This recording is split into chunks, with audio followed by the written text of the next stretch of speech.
ओ बाबा तेरी मुरली बड़ी है निराली, ओ बाबा तेरी मुरली बड़ी है निराली। मीठे बच्चे, सर्विस का शौक रखो, विशाल बुद्धि बन, सर्विस की भिन्न भिन्न युक्तियाँ निकालो, जो बातें बिगर अर्थ है उन्हें करेक्ट करो। प्रश्न, आत्मा जो अजामिल जैसी गंदी बन गई है उसको साफ करने का साधन क्या है? उत्तर, उसे मान सरोवर में डूबा दो। अगर ज्ञान सागर में डूबे रहे तो आत्मा की मैल साफ हो जाएगी। दूसरा प्रश्न, ब्राह्मणों के लिए सबसे बड़ा पाप कौन सा है? उत्तर, ब्राह्मण अगर बाप की आज्ञा न माने तो यह बहुत बड़ा पाप है। बाप की पहली आज्ञा है तो मुझे निरंतर याद करो, लेकिन बच्चे इसमें फेल हो जाते हैं। फिर माया कोई न कोई विकर्म करा देती है। गीत है, छोड़ भी दे आकाश सिंहासन, इस धरती पर आ जा रे। ओम शांति। बच्चों की बुद्धि में क्या आता है? कौन आया है? बाप, टीचर, सदगुरु। माता पिता अक्षर तो जरूर चाहिए। माता पिता अक्षर भारत में प्रचलित है, तो माता पिता पीछे तुम कह सकते हो बाप दादा। वैसे तो माता पिता में बाप दादा आ जाता है, परंतु नहीं, यह समझाने का तरीका है, क्योंकि बाप है माँ भी जरूर चाहिए। अब माता पहले कौन है? यह है गुह्यते गुह्य बात, जो कोई समझ न सके। क्या प्रजापिता ब्रह्मा होने से भी माता चाहिए? प्रजापिता ब्रह्मा के साथ कोई प्रजापत्नी चाहिए? प्रजापत्नी भी चाहिए? नहीं, प्रजापत्नी नहीं चाहिए, क्योंकि यह मुख वंशावली है, इसलिए ब्रह्मा की पत्नी कोई हो नहीं सकती। यह बहुत ही गुह्य और गंभीर बातें हैं। इसे समझने और धारण करने के लिए बुद्धि चाहिए।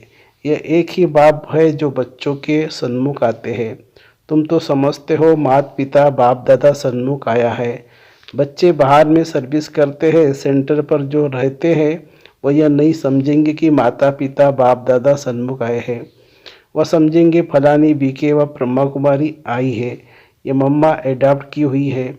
सबसे लकी सितारा जगत अम्बा है, यह संभालने के लिए मुख्य है, इसीलिए इन पर कलश रखता है। और यह ब्रह्मा तो हो गई ब्रह्म पुत्रा, मेल के रूप में तो सरस्वती जरूर चाहिए। सरस्वती को ही जगत अम्बा कहा जाए, इस मेल को तो जगत अम्बा नहीं कहेंगे। यह बड़ा अच्छा राज है जो कोई भी गीता भागवत में नहीं है। शास्त्रों में कहानियाँ बेट लिखी है। 5000 वर्ष पहले, 2500 वर्ष पहले क्या हुआ था, 100 बेट लिखते हैं। वह नाम रूप देश काल तो कुछ है नहीं। नाटक भी अनेक प्रकार के बनाते हैं। यह बाप बेट बच्चों सन्मुख अच्छी रीति समझाते हैं कि बच्चे हर एक बात को पूरा समझ जाए। इन गीतों में भी कई बिगर अर्थ अक्षर है। अब आकाश तत्व तो यह है, इसमें तो हम बैठे हैं। जिस पारलौकिक बाप को सब याद करते हैं वह कोई आकाश तत्व से आते नहीं हैं। अगर श्री कृष्ण की आत्मा कहे वह तो यहाँ ही है। सब मुख्य मुख्य आत्माएं, धर्मस्थापक आदि यहाँ ही है। श्री कृष्ण की आत्मा भी 84वें जन्म में यहाँ ही है। उनकी आत्मा को तो बुला न सके। यह परमपिता परमात्मा को बुलाया जाता है कि आओ, अपना महतत्व निर्वाण धाम छोड़कर वहाँ से आओ। तुम आत्मा को सिंहासन तो महतत्व है। आकाश में तो तुम जीव आत्माएं रहती हो। यह मंडवा है खेल चलने का। जब गीत सुनते हो दिल में आप ही करेक्ट करते जाते हो। यह तो जिन्होंने नाटक बनाए हैं उन्होंने ही फिर यह गीत बनाए थे। फिल्म शूट करने वालों को भी समझाना चाहिए, इसमें बड़ी विशाल बुद्धि चाहिए। बाबा राय देते हैं सर्विस करने के लिए यह ड्रामा जिसने बनाया है उन्हें समझाना चाहिए, उनसे मिलना चाहिए, इतनी समझ चाहिए। बाप तो डायरेक्शन देंगे। बाप को तो ज़रूर जाकर नहीं पूछना है, बाप तुम बच्चों को डायरेक्शन देंगे, ऐसे ऐसे करो, श्रीमत पर चलो। गीत वास्तव में धरती यह भारत खंड है। भारत में उनका आना होता है, भारत ही उनका बर्थ प्लेस है। सभी उस निराकार फादर को ही बुलाते हैं। श्री कृष्ण तो सबका फादर नहीं है, और मुरली जो दिखाते हैं वो कोई काठ की तुतारी तो नहीं है जो श्री कृष्ण के हाथ में देते हैं। मुरली तो वास्तव में ज्ञान की है। गॉडेज ऑफ नॉलेज सरस्वती को कहते हैं, राधे को नहीं कहेंगे, श्री कृष्ण को भी नहीं कहेंगे। यह तो जोड़ी है बाप और बच्चे की। सरस्वती को कहा जाता है गॉडेज ऑफ नॉलेज, तो जरूर प्रजापिता ब्रह्मापुत्रा भी गॉड ऑफ नॉलेज होना चाहिए। लेकिन ब्रह्मा के लिए तो गाया नहीं जाता है, गॉड इज नॉलेजफुल कहा जाता है। ब्रह्मा नॉलेजफुल नहीं, गॉड इज नॉलेजफुल। परमपिता परमात्मा ज्ञान सागर है, तो जरूर अपने बच्चों को ज्ञान देंगे। पहले पहले इनमें प्रवेश कर इन द्वारा दूसरों को देते हैं। इनमें सब लक्की सितारे आ जाते हैं। ज्ञान सूर्य, फिर ज्ञान चंद्रमा, ये ब्रह्मा हुए। फिर चाहिए ज्ञान चंद्रमा के नज़दीक एक सितारा जो चंद्रमा के सामने खड़ा रहता है। वो बहुत तीखा होता है, उनको ज्ञान लक्की सितारा कहेंगे। उनका नाम सरस्वती रखा हुआ है। सरस्वती बेटी हो गई ना, यह तो बाप भी हुआ, बड़ी नदी भी हुई। बहुत बड़ी नदी है। सब नदियों का मेल सागर में होता है, सागर और नदियों का मेला होता है। सरस्वती भी सागर में मिलती है, उनका मेला नहीं लगता है कि मेला ब्रह्मपुत्र नदी का लगता है। ये नदी वंडरफुल है, मेल है। नदी तो फीमेल को कहा जाता है। यह गुह्य राज बहुत समझने लायक है, परंतु ये बातें पहले पहले कोई को नहीं बतानी चाहिए। पहले तो लौकिक माता पिता पारलौकिक माता पिता का राज समझाना चाहिए।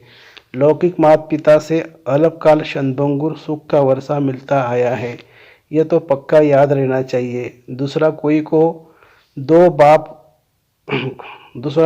दो बाप का राज समझा न सके, वह तो जानते ही नहीं है। गाते हैं तुम माता पिता हम बालक तेरे, अब पिता सर्वव्यापी है तो माता कहाँ गई। यह समझने की बात है। माता पिता चाहिए ना, माता पिता कहा जाता है निराकार को, परंतु यह समझते नहीं कि इनको माता पिता क्यों कहा जाता है। वह तो गॉडफादर है। फिर कहते हैं एडम और ईव, एडम ही ईव है, यह नहीं समझते। प्रजापिता ब्रह्मा फिर माता हो जाती है, एडम और ईव अथवा आदम बीबी कहते हैं, परंतु अर्थ नहीं समझ सकते हैं। बच्चे समझ सकते आदम बीबी में। अब आदम बीबी वास्तव में यह है, बीबी सो आदम। इनको बीबी आदम दोनों कह सकते हैं। वह तो है बाप। यह बड़ी पेचीली बातें हैं। भारत में गाते भी है तुम माता पिता, ऐसे ही सुनी सुनाई पर गाते रहते हैं, अर्थ कुछ नहीं समझते हैं। सतयुग को बहुत दूर ले गए हैं, लाखों वर्ष कह देते हैं। लॉन्ग लॉन्ग भी कितना, कहानी तो नज़दीक की ही सुनाई जाती है। तुम समझा सकते हो लॉन्ग लॉन्ग एगो यानी 5000 वर्ष पहले इस भारत में देवी देवताओं का अखंड अटल सुशांति में राज्य था और कोई अक्षर नहीं था। यह अक्षर कोई विद्वान आचार्य कह नहीं सकते। देवी देवताओं का राज्य था। मालूम होना चाहिए कैसे स्थापना हुआ, लक्ष्मी नारायण कैसे बने, कैसे उनकी राज्य स्थापन हुई। उनके पहले तो कलयुग था, बरोबर कलयुग का अंत अब है और कलयुग के बाद फिर सतयुग होगा। सतयुग सामने आ गया है, जो लॉन्ग लॉन्ग था वह सामने आ गया है। 84 जन्म लेते लेते अब कलयुग का अंत आकर हुआ है। अभी तुमको कहेंगे 5000 वर्ष पहले इन लक्ष्मी नारायण का सतयुग में राज्य था, अभी नहीं है। अभी टाइम आकर पूरा हुआ है, फिर से लक्ष्मी नारायण का राज्य स्थापन हो रहा है।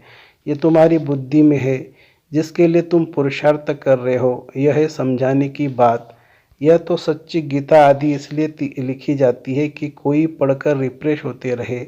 ये जानते हैं जो लिखा जाता है वह फिर प्रायलोप हो जाएंगे। यह सच्ची गीता भी नहीं रहेंगी। जो तुम लिखते हो वह सच्चा ज्ञान प्रायलोप हो जाना है और साथ साथ शास्त्र भी सब प्रायलोप हो जाएंगे।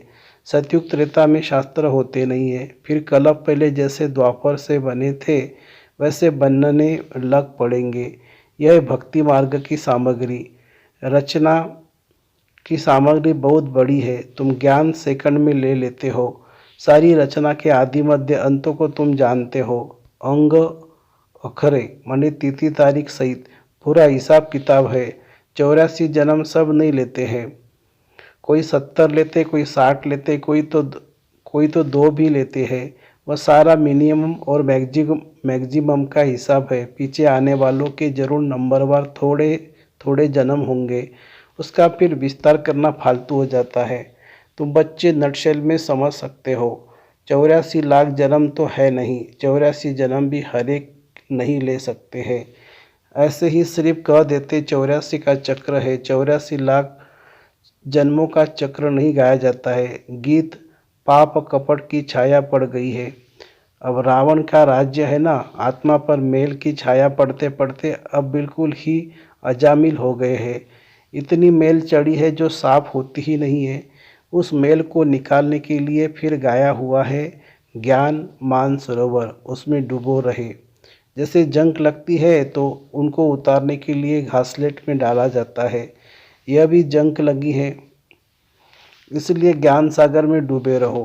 कोई पानी की नदी व सागर की बात नहीं है। ज्ञान सागर जो ज्ञान देते हैं उस नॉलेज में तत्पर रहना है। गृहस्थ व्यवहार को भी संभालना है, उसमें कोई मत चाहिए तो लेते रहो। हर एक का कर्म बंधन अपना अपना है। सर्जन सबके लिए एक ही दवा नहीं देते हैं। हर एक का कर्म बंधन, हर एक का बीमारी अपनी अपनी है। ये 5 विकारों की बीमारी महाभारी है। इस बीमारी को कोई नहीं जानते ही नहीं है। यह कब से शुरू हुई है? आत्मा को बीमारी लगने से शरीर को बीमारी लग जाती है। आत्मा में दुख बढ़ता है तो शरीर में भी दुख बढ़ता है। ये बातें शास्त्रों में नहीं है। वह तो भक्ति मार्ग का भक्ति कांड है। भक्ति का भी बाबा ने बताया है कि पहले होती है अव्यभिचारी भक्ति, फिर रजोगुनी व्यभिचारी भक्ति, फिर व्यभिचारी तमोगुनी भक्ति। जैसे जैसे भक्तों की अवस्था वैसी भक्ति भी हो जाती है। ज्ञान भी ऐसे उतरता है, पहले 16 कला, फिर 14 कला, फिर 12 कला। प्रारब्ध जो बनती है वह फिर उतरती जाती है। तुम बच्चे जानते हो यह कमाई है। कमाई में विघ्न पड़ते हैं, दशाएं बदलती है। पूछते हैं हमारे ऊपर कौन सी दशा बैठी हुई है, फिर वह लोग बतलाते हैं इस सच्ची कमाई में भी बच्चों पर दशा बैठती है। कोई पर राहु की दशा बैठती है, काला मुंह कर लेते हैं। बृहस्पति की दशा थी, फिर माया ने थप्पड़ लगाया तो राहु की दशा बैठ गई। काम में गिरा और फट से राहु का ग्रहण लग गया, ताला बंद हो जाता है। यह गुप्त कड़ी सजा। वह फिर कभी कह नहीं सकेंगे कि भगवान आज काम महाशत्रु है। सन्यासी भी काम महाशत्रु के कारण ही स्त्री को छोड़ चले जाते हैं। यह भी निवृत्ति मार्ग की पवित्रता भारतवासियों के लिए अच्छी है। भारतवासी पवित्र से अपवित्र बनते हैं तो उन्हों को थमाने के लिए यह सन्यासी है। मरम्मत के लिए यह पवित्रता है। पवित्रता की ताकत से ही सृष्टि इतनी चलती है। अभी तो वे भी पतित बन पड़े हैं, तुम्हें उनकी भी सर्विस करनी है। सर्विस का तुम बच्चों को बहुत बहुत शौक रहना चाहिए। बेकायदे कोई भी चलन नहीं चलनी है। भल पुरुषार्थी हो, संपूर्ण तो कोई नहीं बना है। कुछ न कुछ पाप होते रहते हैं।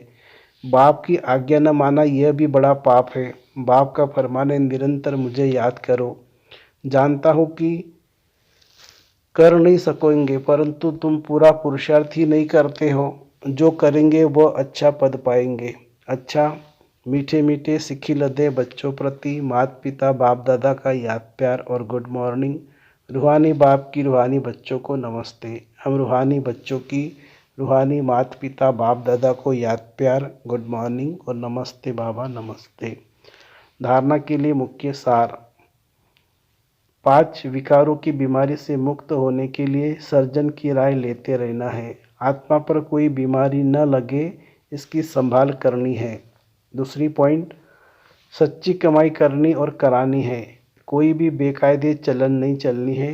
राहु की दशा कभी न बैठे इसके लिए बाप के फरमान पर सदा चलना है। वरदान, याद और सेवा द्वारा सब चक्करों को समाप्त कर क्षमा पर फिदा होने वाले सच्चे परवाने भव। जो बच्चे याद और सेवा में सदा बिजी रहते हैं वह सभी चक्करों से सहज ही मुक्त हो जाते हैं। कोई भी चक्र रहा हुआ होगा तो चक्कर ही लगाते रहेंगे, कभी संबंधों का चक्कर, कभी अपने स्वभाव संस्कार का चक्कर। ऐसे व्यर्थ के सभी चक्कर समाप्त तब होंगे जब बुद्धि में सिवाय क्षमा के और कुछ भी न हो। क्षमा पर फिदा होने वाले क्षमा के समान बन जाते हैं। ऐसे फिदा होने वाले अर्थात समा जाने वाले ही सच्चे परवाने हैं। स्लोगन है, जो सच्चे पारस बने हैं उनके संग में लोहे सदृश आत्माएं भी सोना बन जाती हैं। जो सच्चे पारस बने हैं उनके संग में लोहे सदृश आत्माएं भी सोना बन जाती है। अच्छा, ओम शांति शांति शांति। थैंक यू बाबा, थैंक यू।